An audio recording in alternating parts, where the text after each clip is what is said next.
Marcus Wellington had everything a 16-year-old could want.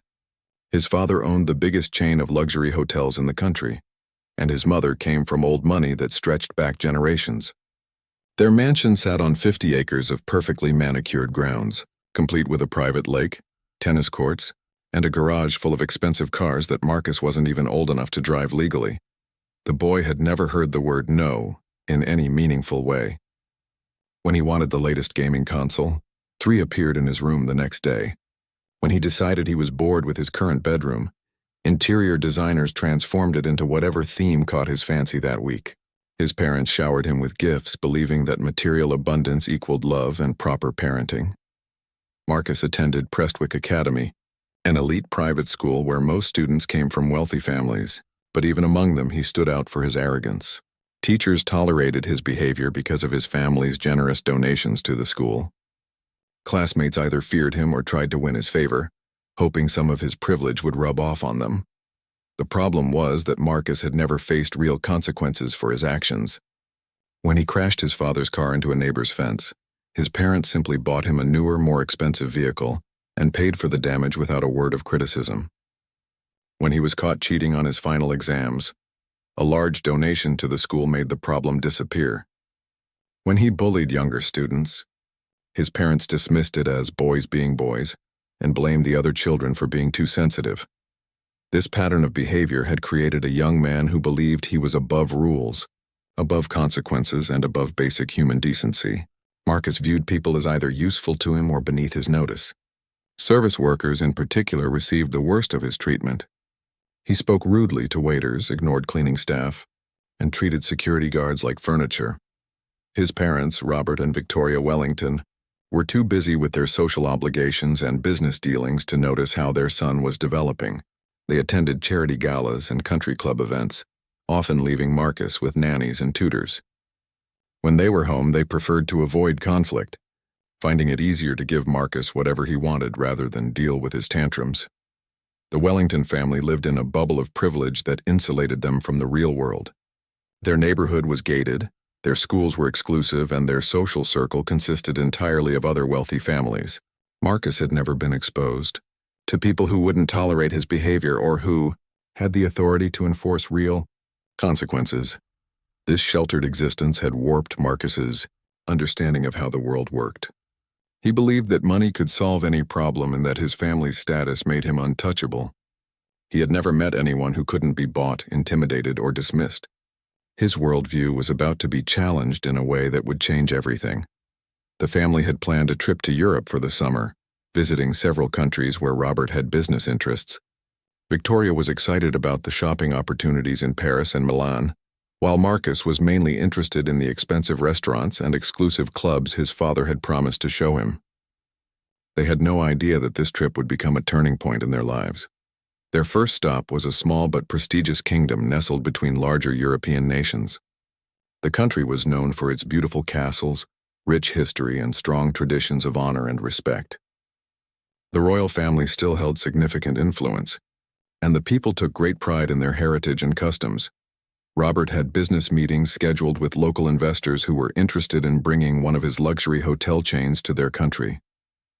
The meetings were to take place in the capital city, where the royal palace served as both a tourist attraction and a working government building. The family checked into the finest hotel in the city, a historic building that had once housed visiting dignitaries and foreign ambassadors. Their suite overlooked the royal palace, and Marcus spent his first evening mocking the old-fashioned ceremonies he could see taking place in the courtyard below. The next morning, Robert left early for his business meetings, while Victoria decided to spend the day shopping in the fashionable district. Marcus, bored and restless, wandered around the hotel before deciding to explore the city on his own. He had no interest in the history or culture of the place. He simply wanted entertainment. The hotel concierge had recommended several tourist attractions, including a walking tour of the royal palace grounds. Marcus dismissed most of the suggestions as boring, but the idea of seeing where royalty lived appealed to his sense of superiority. He imagined himself living in such a place, ruling over people who would have to do whatever he commanded. As Marcus made his way through the city streets, he noticed how different things were from home. People moved more slowly, took time to greet each other politely, and seemed to treat everyone with a basic level of respect. Street vendors smiled and thanked customers genuinely. Elderly people were helped across streets without being asked, and children played quietly without disturbing others. This behavior annoyed Marcus, who saw it as weakness. In his mind, people should be aggressive and competitive, always trying to get ahead of others. The kindness and courtesy he observed struck him as fake and pointless. He couldn't understand why anyone would waste time being nice to people who couldn't do anything for them. When he reached the palace gates, Marcus was impressed despite himself. The building was magnificent, with towers reaching toward the sky and walls that had stood for centuries. Gardens surrounded the structure, filled with flowers and fountains that created a peaceful atmosphere. Tourists moved quietly through the public areas, speaking in hushed tones and taking pictures respectfully. Marcus pushed through the crowd, not bothering to excuse himself when he bumped into other visitors. He spoke loudly on his phone, disrupting the peaceful atmosphere and drawing annoyed looks from those around him. A few people asked him politely to lower his voice, but he ignored them completely. The palace guards stood at attention at various points throughout the grounds. They wore traditional uniforms that reflected the country's military history, and they maintained their posts with obvious pride and discipline. Marcus noticed them but paid little attention, seeing them as just another part of the scenery. He had no idea that his behavior was already being observed, and that his privileged bubble was about to burst in the most dramatic way possible. Captain James Morrison had served in the Royal Guard for 15 years. He had earned his position through dedication, honor, and an unwavering commitment to protecting both the royal family and the values of his country. Every morning he put on his uniform with pride, knowing that he represented something greater than himself. The Royal Guard was not just ceremonial. These men and women were highly trained soldiers who had proven themselves in both military service and personal character. They underwent rigorous physical and mental testing, background checks that examined every aspect of their lives, and ongoing training that kept them sharp and ready for any situation. James had grown up in a working-class family where respect was earned, not given. His father had been a carpenter who taught him that a person's worth came from their actions, not their bank account. His mother had worked as a nurse, showing him daily examples of compassion and service to others. These values had shaped James into a man who judged people by their character rather than their possessions. When James first joined the military at 18, he had been cocky and thought he knew everything. A tough sergeant had quickly shown him otherwise, teaching him discipline, humility, and the importance of thinking before acting. Those lessons had served him well throughout his career, and he had never forgotten what it felt like to be young and foolish. Over the years, James had dealt with all kinds of people during his guard duties. He had met genuine royalty from other countries who treated everyone with kindness and dignity. He had encountered celebrities who were gracious and respectful to everyone they met. He had also faced wealthy tourists who thought their money gave them special privileges, and he had learned how to handle each situation with professionalism. The captain understood that being a royal guard meant more than just standing at attention and looking impressive. He was a teacher, showing visitors through his example what honor and dignity looked like. He was a protector, keeping everyone safe while they enjoyed the palace grounds. Most importantly, he was a representative of his country's values, demonstrating the principles that made his nation special. James had seen many spoiled young people over the years. Some learned from gentle correction, realizing that their behavior was inappropriate and adjusting accordingly. Others required firmer guidance, responding only when they understood there would be real consequences for their actions. A few, unfortunately, seemed determined to cause problems no matter what. On this particular morning, James had noticed the young American tourist from the moment he entered the palace grounds. The boy's loud voice, aggressive movements, and complete disregard for others marked him as someone to watch carefully. James had observed him pushing through crowds, interrupting other visitors, and generally acting as if the entire palace existed for his personal entertainment. The captain had initially hoped that the boy would settle down once he realized where he was. Sometimes the grandeur and history of the palace had a humbling effect on visitors, helping them understand that they were guests in a place of great significance. Unfortunately, this young man seemed to become more disruptive as time went on. James watched as Marcus ignored several polite requests from other tourists to lower his voice. He saw the boy bump into an elderly woman without apologizing, nearly knocking her off balance. When a tour guide tried to explain the historical significance of a particular monument, Marcus talked loudly on his phone, drowning out the guide's words and ruining the experience for everyone else in the group. The captain had dealt with situations like this before, and he knew that early intervention was usually the best approach. A quiet word, delivered with authority but without aggression, often solved the problem before it escalated. Most people responded well when they realized their behavior was affecting others. James approached Marcus with the same professional demeanor he brought to all his interactions. His posture was straight but not threatening. His voice was clear but not harsh, and his expression was serious but not angry. He had learned long ago that how you approached someone often determined how they would respond. The captain had expected a typical reaction from the young tourist. Perhaps some embarrassment at being called out, maybe a defensive comment or two, but ultimately compliance with the request to show more respect for other visitors. Most people, even those who were initially rude, understood that they were guests in someone else's country and adjusted their behavior accordingly. What James had not expected was the level of entitlement and arrogance that Marcus displayed. The boy's immediate response was not shame or even defiance, but genuine shock that anyone would dare to speak to him about his behavior. It was as if the concept of being held, accountable for his actions, was completely foreign to him. Marcus looked at the uniformed guard with the kind of disdain usually reserved for something unpleasant found on the bottom of a shoe. His expression made it clear that he viewed James as beneath his notice, someone whose words carried no weight or authority. The boy's whole demeanor suggested that he believed his family's money made him immune to criticism or consequences. James had encountered entitled tourists before, but there was something different about this young man. Most spoiled visitors at least understood that they were in a foreign country, with different rules and expectations. They might test boundaries, but they usually backed down when confronted by authority.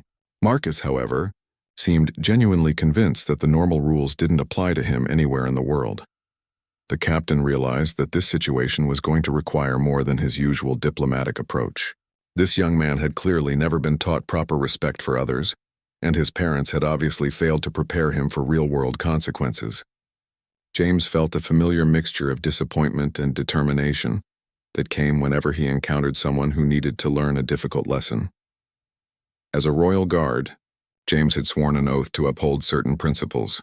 He protected not just the physical safety of visitors, but also the dignity and respect that made the palace a special place.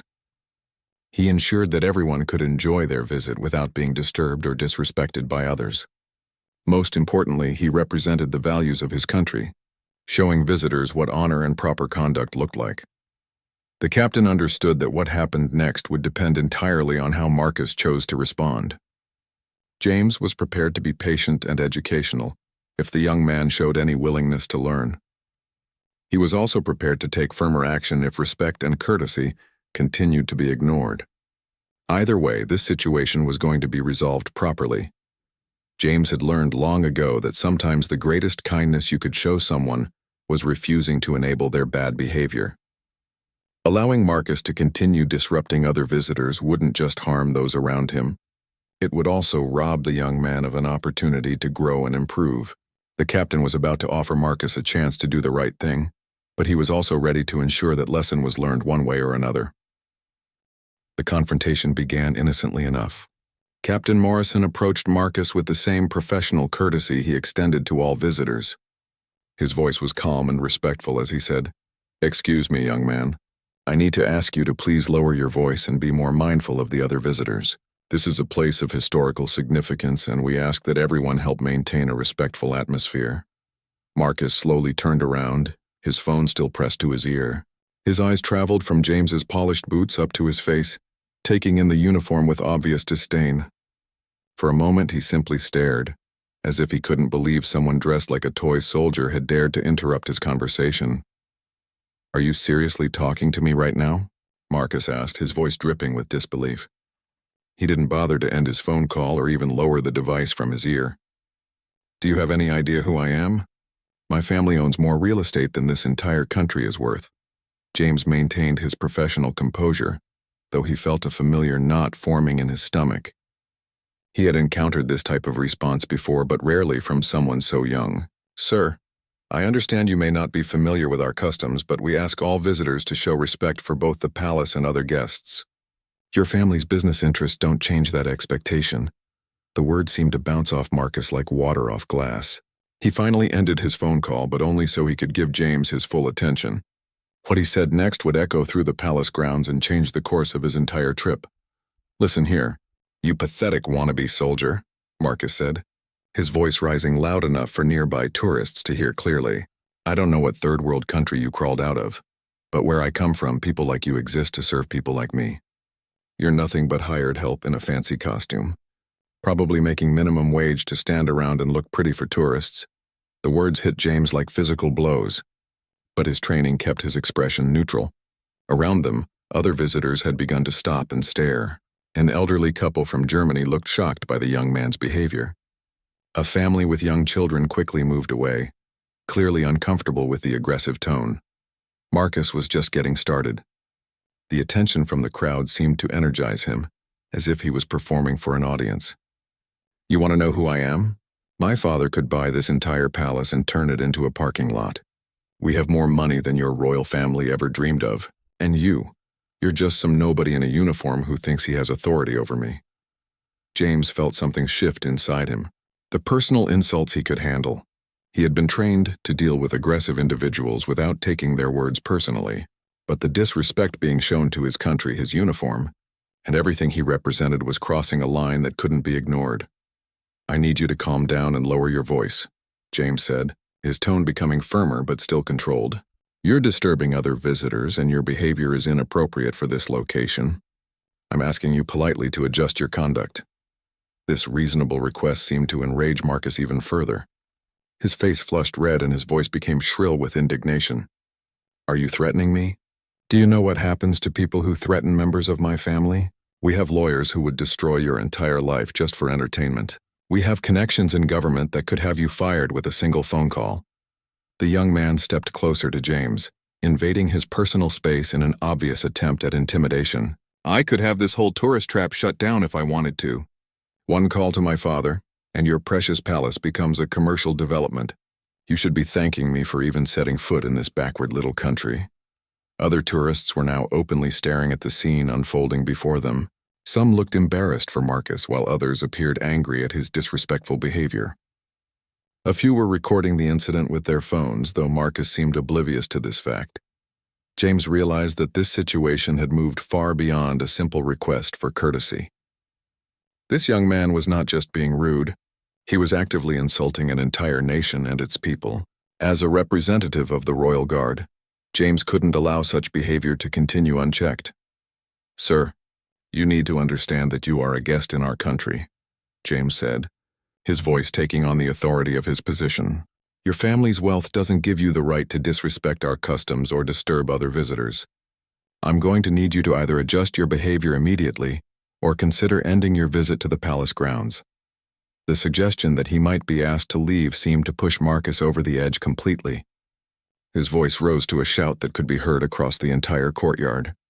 "You can't make me do anything. I go where I want, when I want, and I don't take orders from servants. You're nothing but a security guard with delusions of grandeur." Marcus then made a decision that would haunt him for years to come.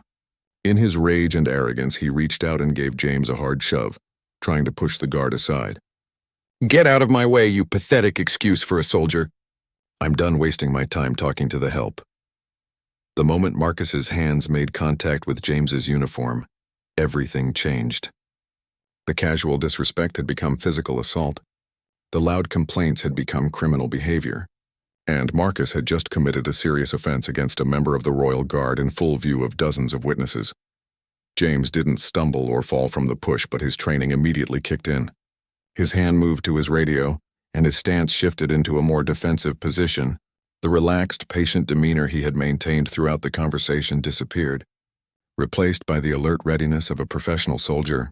"Sir, you have just assaulted a member of the royal guard," James said, his voice now carrying the full weight of his authority. "Under the laws of this country, that is a serious criminal offense. You need to remain where you are while I contact the appropriate authorities." Marcus stared at him in complete disbelief. In his world, pushing someone was barely worth mentioning.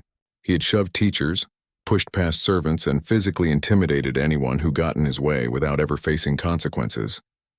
The idea that this action could be considered a crime was incomprehensible to him. "You've got to be kidding me," Marcus said. But for the first time, there was a note of uncertainty in his voice. The confidence that had carried him through the entire confrontation was beginning to crack as he noticed the shocked faces of the tourists around him and the serious expression on James's face. The spoiled boy was about to learn that there were places in the world where money couldn't solve every problem, where family connections meant nothing, and where actions had real immediate consequences. His comfortable bubble of privilege was about to burst in the most dramatic way possible. Within seconds of Captain Morrison's radio call, the peaceful atmosphere of the palace grounds transformed into something much more serious. The casual tourists continuing their sightseeing had no idea they were about to witness something that would be talked about for years to come. 2 additional royal guards appeared as if from nowhere. Moving with the swift precision of well-trained soldiers, Marcus looked around in confusion, his earlier bravado beginning to evaporate as he realized this wasn't going according to his usual script. In his world, angry confrontations ended with apologies from the other party and maybe a small compensation payment to make everyone forget the incident. "What's happening here?" Marcus demanded, his voice still carrying traces of his previous arrogance but now mixed with genuine bewilderment. "I pushed one guy. It's not like I started a war or something. This is completely ridiculous." Lieutenant Sarah Chen, one of the responding guards, had been briefed by James through their radio communication. She was a 10-year veteran who had seen her share of difficult tourists. But the description of this young man's behavior was beyond anything in her recent experience. As she approached, she could see the crowd of onlookers who had gathered to watch the unfolding drama. "Sir, you are being detained for assault against a member of the Royal Guard," Lieutenant Chen announced in a clear, authoritative voice that carried across the courtyard. "Under Article 47 of our national security laws, any physical attack against royal personnel is considered a serious criminal offense." Marcus stared at her as if she had just spoken in a foreign language. The concept that his actions could have legal consequences was so foreign to his experience that he couldn't process what he was hearing. "This is insane," he said, his voice rising again. "You can't arrest me for pushing someone. Do you know who my father is? He'll have every lawyer in Europe here by tomorrow morning." The third guard, Sergeant David Mills, had positioned himself to ensure that Marcus couldn't simply walk away from the situation. His presence was calm but unmistakably final. There would be no casual departure from this confrontation, no angry storming off to complain to hotel management or demand to speak to someone's supervisor. "Your father's legal team is welcome to contact our judicial system through proper channels," Captain Morrison replied, his professional demeanor never wavering. "However, the crime was committed here, under our jurisdiction, and will be handled according to our laws." As the reality of the situation began to sink in, Marcus felt something he had never experienced before: genuine fear of consequences he couldn't control or escape. His usual tactics of intimidation, bribery, and family connections suddenly seemed powerless against these uniformed individuals who treated him like any other person who had broken the law. "Look, I'm sorry I pushed you, okay?" Marcus said, his tone shifting from aggressive to pleading. "It was just a little shove. I didn't hurt you or anything. Can't we just forget this whole thing happened? I'll make a donation to your palace or whatever charity you support." The offer of money, which had solved every problem in Marcus's previous experience, fell on deaf ears. Captain Morrison's expression didn't change, and none of the guards showed any interest in negotiating a financial settlement. This response was so unprecedented in Marcus's life that he couldn't understand what was happening. Lieutenant Chen had already contacted the palace legal office and the local police department. The assault had been witnessed by dozens of tourists, many of whom had recorded portions of the incident on their phones. There would be no question about what had occurred or who was responsible. "Sir, you will need to come with us to complete the necessary paperwork and legal procedures," Sergeant Mills informed Marcus. "You have the right to contact your embassy and legal representation, but you cannot leave until this matter has been properly addressed." The word "cannot" hit Marcus like a physical blow. Throughout his entire life, He had always been able to leave any situation that became uncomfortable or inconvenient. When teachers tried to discipline him, his parents moved him to a different school. When he had problems with other students, his family's influence made those problems disappear. The idea that he was actually trapped in a situation beyond his control was terrifying. "You can't keep me here," Marcus said, but his voice lacked the conviction of his earlier protests. "I'm an American citizen. I have rights. My embassy will shut this whole thing down as soon as they find out what's happening." Captain Morrison nodded respectfully. "You absolutely have the right to contact your embassy, and we will facilitate that communication. However, your citizenship doesn't exempt you from our laws while you're in our country. The assault occurred here, and it will be handled here." As the guards began to escort Marcus toward the palace administration building, the young man looked around desperately for some escape from his situation. The tourists who had watched the confrontation were now following at a distance, their cameras still recording. Some looked sympathetic to his plight, while others appeared satisfied that his disrespectful behavior was finally being addressed. For the first time in his life, Marcus realized that his family's money and influence had limits. He was in a foreign country where his father's business connections meant nothing, where his mother's social status carried no weight, and where his own arrogant behavior had created consequences he couldn't simply buy his way out of. The walk to the administration building felt like the longest journey of Marcus's life.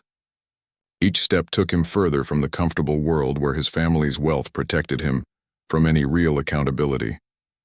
He was entering a realm where actions had consequences, where respect had to be earned rather than purchased, and where his character would be judged rather than his bank account. As they reached the imposing doors of the palace administration building, Marcus made one last desperate attempt to avoid the inevitable. "Please just let me call my father. He can fix this. He can make this whole thing go away. You don't understand how much trouble you're going to be in when he finds out about this." Captain Morrison paused at the entrance and looked at the young man with something that might have been pity. "Son, the trouble has already happened. You created it when you chose to disrespect our country and assault one of our guards. What happens next isn't about your father's influence or your family's money. It's about taking responsibility for your actions." The heavy doors closed behind them, and Marcus found himself in a world where his privileged status meant nothing, where his family's connections couldn't reach, and where the consequences of his behavior would finally catch up with him. The spoiled boy who had never heard no was about to learn what accountability really meant. The palace administrators were already preparing the necessary documentation.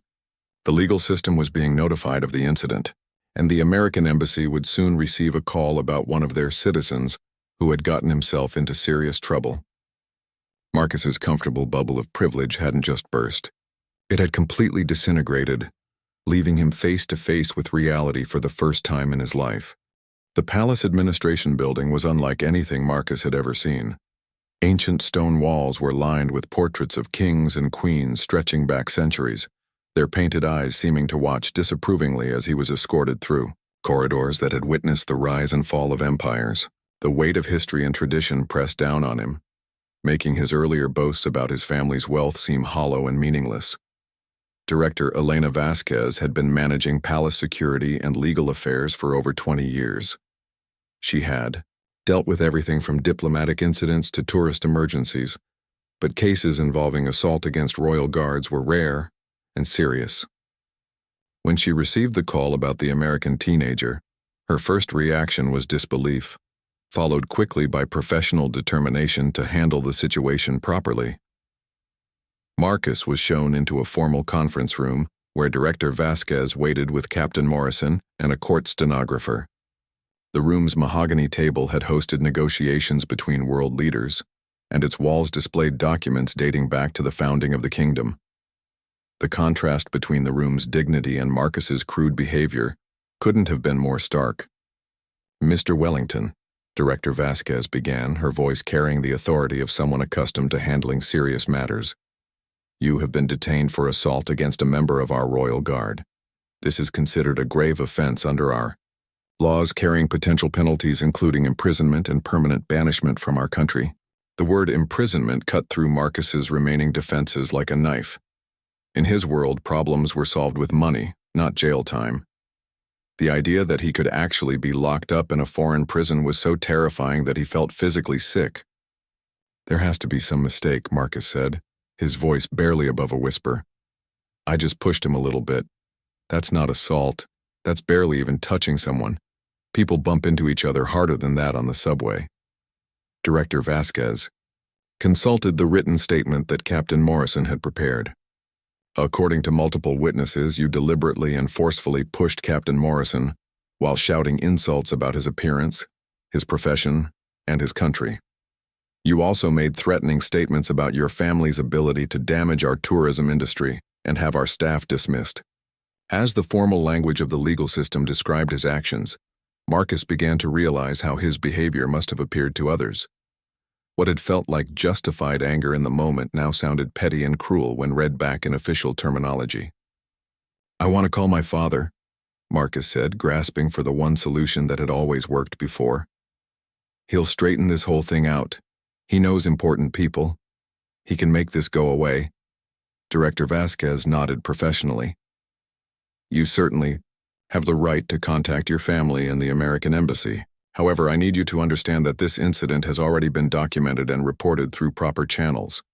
The legal process has begun, and your father's business connections cannot change what has already occurred."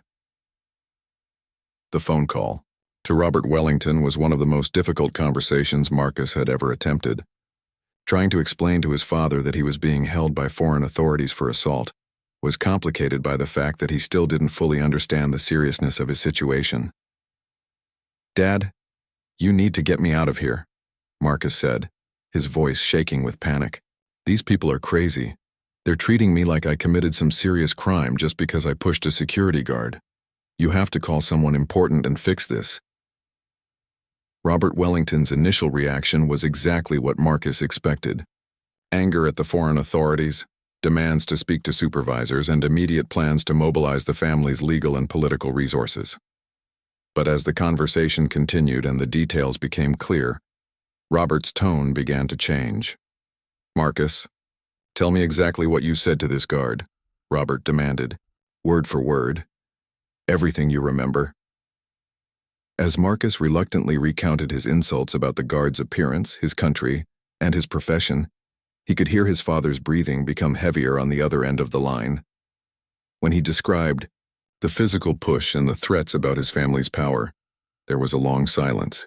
"Son," Robert said finally, his voice filled with a disappointment Marcus had never heard before, "what you're describing isn't a misunderstanding. It's assault and threatening behavior. If someone did that to one of our hotel security guards, we would have them arrested immediately." This response was not what Marcus had expected. His father was supposed to fix everything, to make the problem disappear through wealth and influence. Instead, Robert seemed to be siding with the foreign authorities who were treating Marcus like a common criminal. The American Embassy representative, Deputy Consul Michael Torres, arrived within 2 hours of being contacted. He was a career diplomat who had handled numerous cases involving American citizens in legal trouble abroad. Most of these situations involved misunderstandings or minor infractions that could be resolved through negotiation and cultural sensitivity. Marcus's case was different. The assault had been witnessed by dozens of people and recorded on multiple phones. The verbal threats and insults had been clearly heard and documented. There was no question about what had occurred, only about how it would be handled. "Mr. Wellington," Deputy Consul Torres explained, "I'm here to ensure that your rights are protected and that you receive fair treatment under local law. However, I cannot make this situation disappear. You are subject to the laws of this country while you are here, just as foreign visitors are subject to American law when they visit the United States." Marcus stared at the diplomat in disbelief. "But you're from the American government. You're supposed to protect American citizens. These people are treating me like a terrorist just because I had an argument with a security guard." Deputy Consul Torres had dealt with entitled Americans abroad before, but Marcus's complete lack of understanding about his situation was remarkable. "Son, assaulting a law enforcement officer is a serious crime in any country, including the United States. The fact that you're American doesn't give you immunity from foreign laws." As the hours passed, Marcus began to realize that his usual escape routes were blocked. His father's influence couldn't reach into a foreign legal system. His family's money couldn't buy off judges in a country where corruption was taken seriously. His American citizenship protected his rights, but not his actions. The formal charges were read to him in both English and the local language. Assault against a royal guard in the third degree, creating a public disturbance and making verbal threats against government personnel. Each charge carried potential fines and jail time, and conviction could result in permanent banishment from the country. For the first time in his life, Marcus understood that actions had consequences that couldn't be avoided through privilege or wealth. He was going to face the legal system like any other person who had committed a crime, and the outcome would depend on the evidence and the law, not on his family's status. As night fell and Marcus was informed he would be spending the evening in a holding cell until his hearing the next morning, the reality of his situation finally hit him completely. He was alone in a foreign country, facing serious criminal charges, with no way to escape the consequences of his own behavior. The spoiled boy who had never learned to respect others was about to discover what it meant to face justice without the protection of privilege and wealth. The holding cell was nothing like the jails Marcus had seen in movies. It was clean, properly lit, and treated with the same dignity that seemed to characterize everything in this country. But it was still a cell, with bars and locks and the unmistakable message that he was no longer free to come and go as he pleased. Marcus spent his first night in custody lying on a simple cot, staring at the ceiling and trying to process what had happened to his life in the span of a single day. Less than 24 hours earlier, he had been a wealthy tourist complaining about foreign customs. Now he was a criminal defendant facing serious charges in a legal system he didn't understand. The next morning brought Judge Patricia Hendricks, a 30-year veteran of the royal court system who was known for her fairness, intelligence, and complete immunity to outside pressure. She had presided over cases involving diplomats, celebrities, and wealthy business people, treating each defendant with the same level of professional attention, regardless of their status or connections. Marcus entered the courtroom wearing the same clothes from the previous day, his hair disheveled, and his usual arrogance replaced by obvious fear. The formal atmosphere of the courtroom, with its ancient symbols of justice and portraits of past judges, made him feel small and insignificant in a way he had never experienced. "Mr. Marcus Wellington," Judge Hendricks began, reading from the formal charges, "you are accused of assault in the third degree against Captain James Morrison of the Royal Guard, creating a public disturbance at the Royal Palace, and making verbal threats against government personnel. How do you plead to these charges?" The court-appointed translator ensured that Marcus understood every word, though the legal terminology felt foreign and frightening. His lawyer, David Chen, was a competent public defender who had explained the seriousness of the situation and the potential consequences of conviction. "Not guilty, Your Honor," Marcus said quietly, though his voice lacked conviction. The evidence against him was overwhelming, and his lawyer had already explained that their best hope was to argue for mercy, based on his age and apparent lack of understanding about local customs. Judge Hendricks reviewed the evidence methodically. Captain Morrison's testimony was clear and professional, describing the incident without emotion or exaggeration. The witness statements from tourists were consistent and damaging, painting a picture of a young man who had shown complete disrespect for both people and place. The video evidence was particularly devastating. Multiple tourists had recorded portions of Marcus's outburst, capturing his insulting language, his aggressive behavior, and the moment when he physically pushed Captain Morrison. Watching himself on the courtroom's video screen, Marcus barely recognized the angry, entitled person shouting threats and insults. "Mr. Wellington," Judge Hendricks said after reviewing all the evidence, "before I render my decision, do you have anything you would like to say to the court?" Marcus stood slowly, his legs shaking with nervousness. His lawyer had prepared a statement asking for leniency, but looking at Judge Hendricks's serious expression and Captain Morrison's dignified bearing, the prepared words seemed inadequate. "Your Honor," Marcus began, his voice barely audible, "I know what I did was wrong. I've never been in trouble like this before, and I didn't understand how serious it was. I was angry and stupid, and I said things I shouldn't have said. I'm sorry." The apology was genuine but incomplete. Marcus was sorry about the consequences he was facing. but he still didn't fully understand the impact of his behavior on others. Judge Hendricks recognized this limitation, but also saw a young man who was finally beginning to confront reality. "Mr. Wellington," the judge continued, "assault against a royal guard is a serious crime that strikes at the heart of our national security and dignity. However, taking into account your age, your apparent lack of understanding about our customs and your expression of remorse, I am prepared to offer you an alternative to traditional punishment." Marcus looked up hopefully, thinking he might escape serious consequences after all. But Judge Hendricks wasn't finished. "You will serve 30 days of community service working with our palace maintenance and groundskeeping staff. You will learn about our history, our culture, and the dignity of honest work. You will also write a formal letter of apology to Captain Morrison and to the tourist whose experience you disrupted."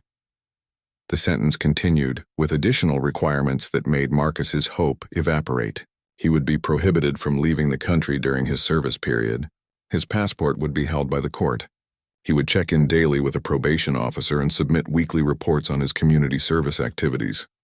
Furthermore, Judge Hendricks added, "Any violation of these terms, any disrespectful behavior, or any failure to complete your assigned duties will result in immediate imprisonment for the full term allowed under our law, which is 6 months to 2 years. As the reality of his sentence sank in, Marcus realized that his privileged vacation had become a mandatory education in responsibility and respect. He would spend the next month working alongside people he had previously dismissed as beneath his notice, learning lessons his parents had failed to teach him. Captain Morrison, who had observed the proceedings with professional interest, felt a mixture of satisfaction and hope. Justice had been served, but more importantly, a young man who had clearly never faced consequences might finally have a chance to learn and grow. The news media, both local and international, covered the story extensively. American tourists sentenced for assaulting Royal Guard became a cautionary tale about entitled behavior and cultural respect. Social media buzzed with commentary about privilege, accountability, and the importance of treating others with dignity.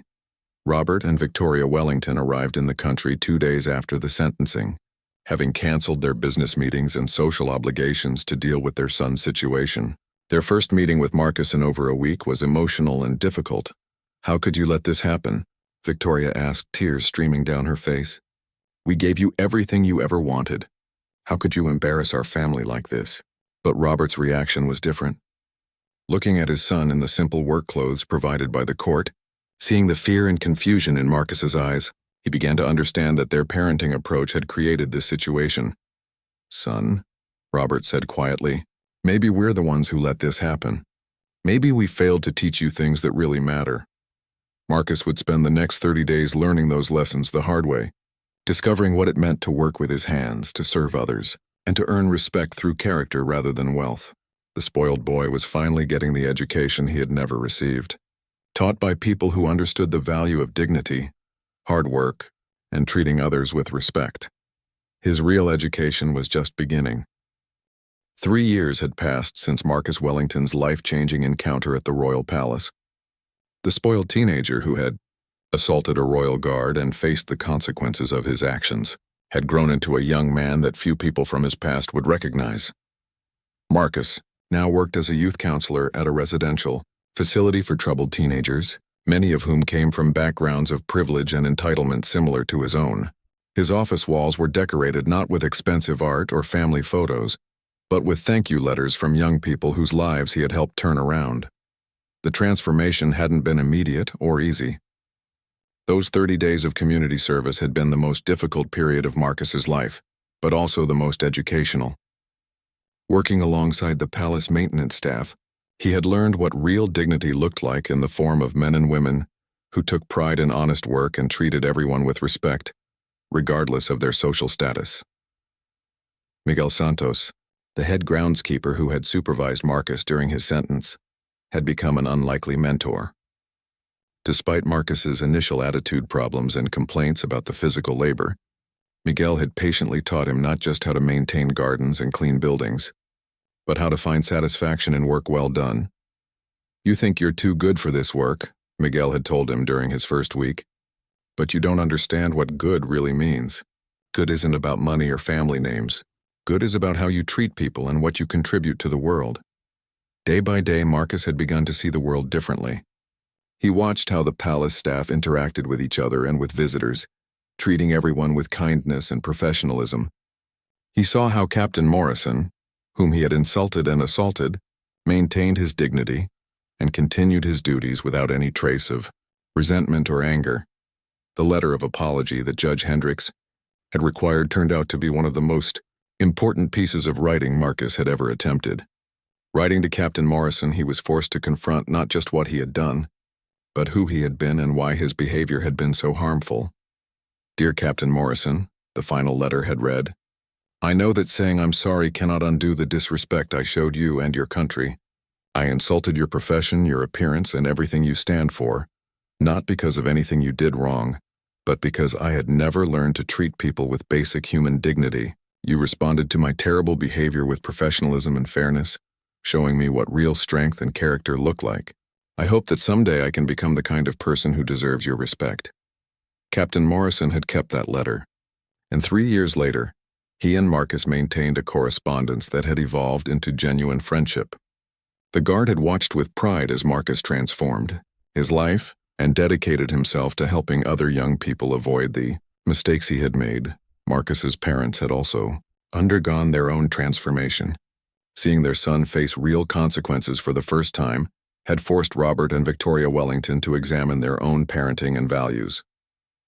They had gradually shifted their approach from showering Marcus with material gifts to supporting his personal growth and community service work. The family's relationship was stronger now than it had ever been, built on genuine understanding rather than financial dependency. Robert had even incorporated some of Marcus's insights about respect and dignity into his business practices, improving working conditions and employee relations across his hotel chain. Marcus's work at the youth facility brought him face-to-face with teenagers who reminded him of his former self. Entitled young people who believed their family's wealth made them immune to consequences, who treated service workers with contempt, and who had never learned the value of hard work or empathy. I used to be exactly like you, Marcus would tell them during group sessions. I thought money was the most important thing in the world. I thought people who worked regular jobs were beneath me. I thought I could treat anyone however I wanted because my family was rich. His personal story carried weight that no amount of textbook psychology could match.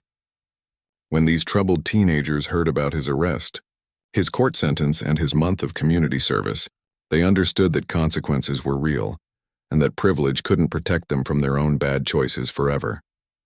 One of Marcus's most challenging cases was Tyler, a 15-year-old whose behavior was remarkably similar to Marcus's at that age. Tyler had been arrested for assaulting a security guard at a shopping mall, and his wealthy parents were trying to use their influence to make the charges disappear. This whole thing is stupid, Tyler had complained during their first session. It was just a little push. Rich people shouldn't have to follow the same rules as everyone else. My dad could buy that whole mall if he wanted to. Marcus had smiled sadly, hearing his own words from 3 years earlier. That's exactly what I thought when I pushed a royal guard in front of dozens of tourists. I was convinced that my family's money made me special, made me better than other people.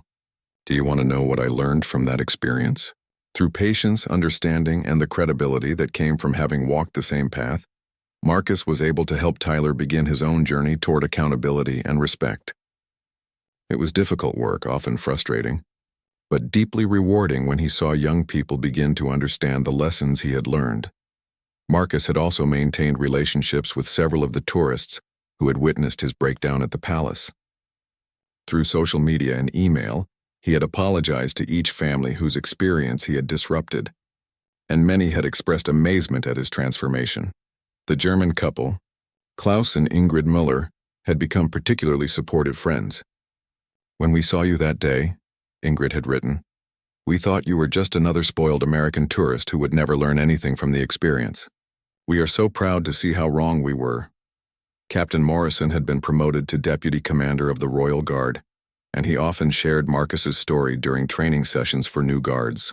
It served as a reminder that their role extended beyond security to education, that sometimes the greatest service they could provide was teaching respect and accountability to those who had never learned these lessons. Some people can only learn through consequences, Captain Morrison would tell his trainees. Our job isn't to punish, but to ensure that those consequences are meaningful and fair. That young American learned more in 30 days of community service than he had in 16 years of privilege. As Marcus reflected on his journey from spoiled teenager to youth counselor, he often thought about how different his life might have been if Captain Morrison had simply ignored his behavior that day.